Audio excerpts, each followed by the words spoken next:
ಧಾರವಾಡ ಲೋಕಸಭಾ ಕ್ಷೇತ್ರದ ಟಿಕೆಟ್ ಬದಲಾವಣೆ ಕುರಿತಂತೆ ಸಂತೋಷ್ ಲಾಡ್ ಪ್ರತಿಕ್ರಿಯೆಯನ್ನ ಕೊಟ್ಟಿದ್ದಾರೆ. ಏನು ಹೇಳಿದ್ದಾರೆ ಇದು ಬಹಳ ಮುಖ್ಯ. ಧಾರವಾಡ ಲೋಕಸಭಾ ಕ್ಷೇತ್ರ ಅಂದಾಗ ಅಲ್ಲಿ ದಿಂಗಾಲೇಶ್ವರ ಶ್ರೀಗಳು ಕೂಡ ಅಲ್ಲಿ ಸ್ಪರ್ಧೆ ಮಾಡ್ತಿದ್ದಾರೆ. ಅಲ್ಲಿ ಕಾಂಗ್ರೆಸ್ನ ಅಭ್ಯರ್ಥಿ ವಿನೋದ್ ಅಸೋಟಿಯಾಗಿದ್ದಾರೆ. ಸೊ ಹಾಗಾಗಿ ಇದಕ್ಕೆ ಸಂಬಂಧಪಟ್ಟಂತೆ ಮಾಧ್ಯಮದ ಪ್ರಶ್ನೆಗೆ ಉತ್ತರ ಕೊಟ್ಟಿರುವಂತಹ ಸಂತೋಷ್ ಲಾಡ್ ಬಹಳ ಮುಖ್ಯ ವಿಚಾರವನ್ನು ಇಲ್ಲಿ ತಿಳಿಸಿದ್ದಾರೆ. ಏನದು ನೋಡ್ತಾ ಹೋಗೋಣ. ಧಾರವಾಡ ಟಿಕೆಟ್ ಬದಲಾವಣೆ ಬಗ್ಗೆ ಡಿ.ಕೆ. ಶಿವಕುಮಾರ್ ಹೇಳಿಕೆ ವಿಚಾರಕ್ಕೆ ಸಂಬಂಧಪಟ್ಟಂತೆ ಅಧ್ಯಕ್ಷರು ಏನು ಹೇಳಿದ್ದಾರೆ ಅದು ನನಗೆ ಗೊತ್ತಿಲ್ಲ. ಈಗಾಗಲೇ ಕ್ಷೇತ್ರದಲ್ಲಿ 70ರಷ್ಟು ಪ್ರಚಾರ ಕಾರ್ಯ ಮಾಡಿದ್ದೇವೆ. ಅಭ್ಯರ್ಥಿ ವಿನೋದ್ ಅಸೋಟಿ ಪರ ಪ್ರಚಾರವನ್ನು ನಾವು ಮಾಡಿದ್ದೇವೆ. ಧಾರವಾಡದಲ್ಲಿ ಸಚಿವ ಸಂತೋಷ್ ಲಾಡ್ ಧಾರವಾಡ ಲೋಕಸಭಾ ಕ್ಷೇತ್ರದ ರಾಜಕೀಯ ಬೆಳವಣಿಗೆಗಳ ಕುರಿತಂತೆ ಮಾತಾಡಿದ್ದಾರೆ. ಬಿ ಫಾರ್ಮ್ ಕೂಡ ಕೊಡಲಾಗಿದೆ ಅಭ್ಯರ್ಥಿಗೆ. ಇದಕ್ಕೆ ಡಿ.ಕೆ. ಶಿವಕುಮಾರ್ ಅವರೇ ಉತ್ತರವನ್ನು ಕೊಡಬೇಕು ಅಂತ ಹೇಳಿದ್ದಾರೆ. ಸತ್ವಗಳು ಮಾಹಿತಿ ಇಲ್ಲ ನನಗೆ. ಸೊ ಈಗ ಆಲ್ರೆಡಿ ನಿಮಗೆ ಗುರುತಿದ್ದಂಗೆ ಆಲ್ಮೋಸ್ಟ್ ಒಂದು 70% ಪ್ರಚಾರ ಮುಗಿಸ್ಬಿಟ್ಟಿದೆ. ಇನ್ನು 30% ಪ್ರಚಾರ ಉಳಿದಿದೆ ಮೊದಲನೇ ರೌಂಡಿಂದು. So already candidate B form ಕೂಡ ಕೊಟ್ಟಾಗಿದೆ. ಇದು ಯಾವ ಬೇಸಿಸ್ ಮೇಲೆ ಸಾಹೇಬರು ಡಿ.ಕೆ. ಶಿವಕುಮಾರ್ ಸಾಹೇಬರು ಹೇಳಿದರೆ ನನಗೆ ಮಾಹಿತಿ ಇಲ್ಲ, ಸತ್ವಗಳು ಮಾಹಿತಿ ಇಲ್ಲ. ಸೊ ಅವರೇ ಕ್ಲಾರಿಫಿಕೇಷನ್ ಕೊಡೋದು ಒಳ್ಳೆಯದು ಇದ್ರ ಬಗ್ಗೆ. ಯಾಕಂದರೆ ಇದು ಸುಮ್ಮನೆ ಕಾಂಟ್ರವರ್ಸಿ ಒಂದಕ್ಕೊಂದು ಆಗ್ತಕ್ಕಂಥದ್ದು ಬೇಡ. So I will restrict myself not to speak much on to that because in what reference in what context ಅವ್ರು ಹೇಳಿದ್ದಾರೆ ನನಗೆ ಗೊತ್ತಿಲ್ಲ. ಅವ್ರು ಹೇಳಿರ್ತಕ್ಕ ಸ್ಟೇಟ್ಮೆಂಟು ನಾನು ನೋಡಿಲ್ಲ. So going by what you have told I think much more clarification ಅವರೇ ಕೊಡಬೇಕಂತ ಈ ಸಂದರ್ಭಕ್ಕೆ ಹೇಳಲಿಕ್ಕೆ ಬಯಸ್ತೇನೆ.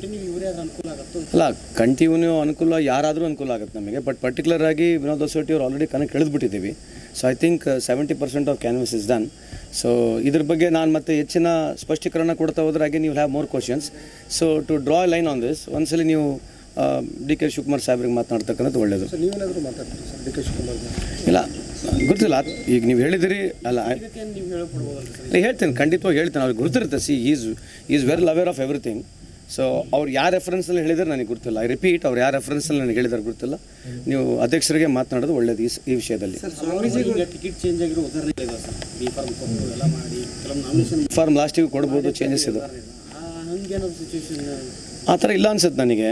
ಐ ಪರ್ಸನಲಿ ಫೀಲ್, ಯಾಕಂದರೆ ಎಲ್ಲರೂ ವಿಚಾರ ಮಾಡಿ ಟಿಕೆಟ್ ನಿರ್ಧಾರ ಮಾಡಿದ್ದಾರೆ. And further if there any changes has to be made ಅದು ಅಲ್ಲಿಂದನೇ ಆಗಬೇಕು ವಿನ ಹೊರತು ನಾವಿಲ್ಲಿಂದ ಏನು ಹೇಳೋಕ್ಕೆ ಮಾಡೋಕ್ಕೆ ಬರಲ್ಲ. So I think you should ask him only. ಸ್ವಾಮೀಜಿ ಅವರು ಕಣಕ್ಕೆ ಇಳಿದ್ರೆ ಪಕ್ಷದಿಂದ ಈಸಿ ಆಗುತ್ತಾ ಅಥವಾ ಸೂಟಿಯಿಂದ ಆಗುತ್ತೆ ಅಲ್ಲ, ಹೇಳ್ದಲ್ಲ ನಿಮಗೆ. ಯಾಕಂದರೆ ಸ್ವಾಮೀಜಿಯವರು one of the most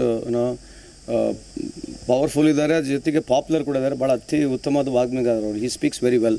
ಅವರಿಗಾದಂಥ attraction ಇದೆ. 10,000 ಜನ ಅವ್ರಿಗೆ ಯಾವಾಗಲೂ ನಾನು ನೋಡಿದ್ದೀನಿ ಕೂತ್ಕೊಂಡು ಅವ್ರ ಪ್ರವಚನ ಕೇಳ್ತಕ್ಕಂಥ. ನಾನು ಕೂತ್ಕೊಂಡು ಕೇಳಿದ್ದೀನಿ. ಸೊ ಇದು ರಾಜಕೀಯವಾಗಿ ಹೊಸ್ದಾಗಿ ಅವರು ಬರ್ತಾ ಇದ್ದಾರೆ. ಇದು ಮೊದಲನೇ ಟೈಮ್, ಇದು ಲಿಟಮಸ್ ಟೆಸ್ಟ್ ಅಂತ ಮೊನ್ನೆನೂ ಹೇಳಿದೆ. ಇದು ಯಾರು ಜಾಸ್ತಿ ತೊಗೊಳ್ತಾರೆ ಓಟು, ಯಾರ್ದು ಓಟ್ ತೊಗೊಳ್ತಾರೆ ಗೊತ್ತಾಗೋದಿಲ್ಲ. So we have to wait and watch. ಅದ್ರ ಬಗ್ಗೆ ಸತ್ವಗಳು ಮಾಹಿತಿ ಇಲ್ಲ ನನಗೆ.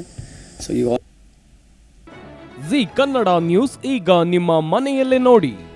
ಎಲ್ಲ ಕೇಬಲ್ಗಳಲ್ಲಿ ಈಗ ಲಭ್ಯ.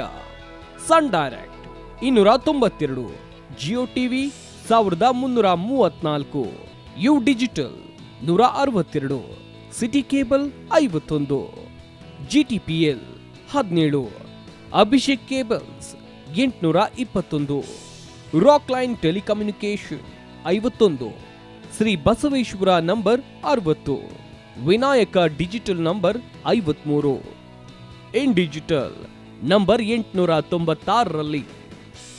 ನಿಮ್ಮಿಸ್ತದ ಜಿ ಕನ್ನಡ ನ್ಯೂಸ್ ನೋಡಿ ಆನಂದಿಸಿ.